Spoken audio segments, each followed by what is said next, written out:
Bonjour, aujourd'hui on va s'attaquer à une question qui nous concerne tous. Comment, concrètement, reprendre le contrôle de notre vie numérique? Si cette question résonne, eh bien c'est un sentiment tout à fait normal et très partagé. On a tous connu ça, entre les mots de passe à retenir, la boîte mail qui déborde, les notifications de partout, c'est facile de se sentir un peu submergé. Mais la bonne nouvelle, c'est qu'il y a des solutions. Et c'est justement ce qu'on va faire ensemble. On va décortiquer tout ça, tranquillement, pas à pas. L'objectif, que le numérique redevienne un outil simple, sûr et surtout serein. Alors pour bien commencer, il faut qu'on parle d'un concept clé. C'est vraiment la base de tout, notre fameuse identité numérique.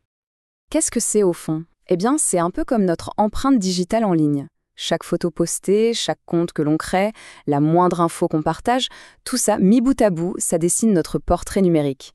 Et c'est précisément pour ça que la protéger, c'est absolument essentiel. Justement, parlons protection. Pour bien sécuriser cette identité, le point de départ, c'est la sécurité. C'est vraiment le socle, la fondation sur laquelle on va pouvoir tout construire pour se sentir à l'aise et en confiance en ligne. Allez, pour que ce soit plus concret, on va faire un petit test rapide. Une question toute simple. Regardez bien les propositions qui apparaissent. Alors, qu'est-ce qu'on a? 1, 2, 3, 4. Facile. Ensuite, APA 2025. Un peu plus complexe. Puis Nicole 1983, un grand classique. Et enfin, ce truc un peu imprononçable, CKTYJJJDQZ23. D'instinct, vers lequel on se tournerait. Eh oui, sans surprise, la bonne réponse, c'est la dernière. C'est l'exemple parfait d'un mot de passe solide. Et ça nous rappelle une règle d'or, vraiment la règle à retenir. Un bon mot de passe, c'est un mélange des majuscules, des minuscules, des chiffres, des symboles, tout ce qui le rend imprévisible. Ok, autre cas de figure, très classique celui-là. Mettons-nous en situation, un collègue sympa, un peu paniqué, a oublié son mot de passe et demande le nôtre pour se dépanner. Quelle serait la bonne réaction? Là, la réponse doit être immédiate et sans hésitation, c'est non. Il faut voir un mot de passe exactement comme la clé de son appartement. On ne la donne à personne, jamais, c'est personnel, c'est privé, point final. Maintenant, pour passer au niveau supérieur de la sécurité, il y a un outil génial, l'authentification à 2 facteurs.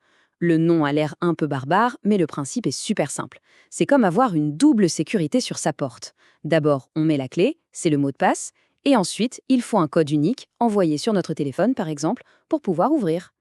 Et pour vraiment boucler la boucle de la sécurité, il y a 4 petites habitudes, 4 réflexes à prendre. 1. Toujours faire ses mises à jour. 2. Jeter un œil à l'adresse du site avant de donner des infos sensibles. 3.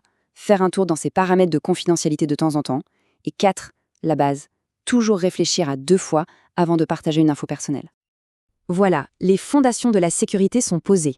On se sent plus en confiance. Maintenant, on peut passer à l'étape suivante. Comment être plus efficace au quotidien?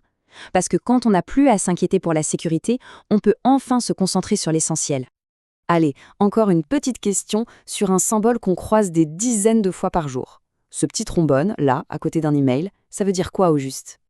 Eh bien oui, c'est tout simple. Ça signifie qu'il y a un ou plusieurs fichiers attachés au message. Une pièce jointe. C'est un de ces symboles qui est devenu complètement universel dans le monde numérique. Et puisqu'on parle de pièces jointes, il y a une super bonne pratique à connaître. Pour les gros fichiers, au lieu d'attacher un document lourd qui va plomber la boîte mail du destinataire, il vaut beaucoup mieux envoyer un simple lien de partage. C'est plus léger, plus respectueux et, cerise sur le gâteau, c'est même meilleur pour la planète. Et pour garder une boîte mail qui ne donne pas envie de pleurer, 2 conseils en or. D'abord, trier régulièrement pour éviter l'avalanche. Et ensuite, faire le grand ménage dans les newsletters. Tout ce qui n'est plus utile, hop, on se désabonne. Ça fait un bien fou. Pour ce qui est de la navigation sur le web, la recette est simple. Un mélange d'efficacité et de prudence. Le réflexe de prudence, c'est de toujours vérifier la fiabilité d'un site. Et le réflexe d'efficacité, c'est d'utiliser les favoris pour retrouver en un clic ces sites utiles. Bon, on a vu la sécurité, l'efficacité, maintenant on va prendre un peu de hauteur. Parce que nos actions en ligne, ce n'est pas juste une affaire personnelle. Elles ont un vrai impact à la fois sur les autres et sur l'environnement. C'est notre rôle de citoyen numérique. Cette citoyenneté numérique, elle repose sur 2 grands principes. D'abord, le respect, être courtois, même derrière un écran.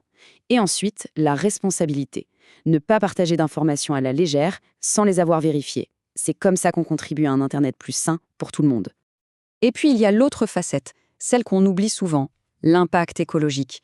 Mais on peut agir avec des gestes très simples. éteindre son ordinateur quand on ne s'en sert pas, faire le tri dans ses vieux fichiers, chaque petit geste compte pour réduire la consommation d'énergie des data centers. Voilà, on arrive au bout de ce tour d'horizon. Si on devait résumer, que faut-il retenir de tout ça?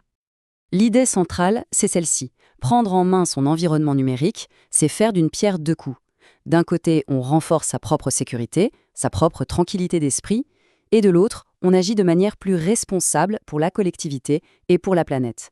C'est un cercle vertueux. Alors, pour conclure, une dernière petite question. Parmi tout ce qu'on a vu, s'il y avait une seule, unique petite habitude à adopter dès aujourd'hui pour améliorer son quotidien numérique, ce serait laquelle? Juste y penser, c'est déjà le début du changement.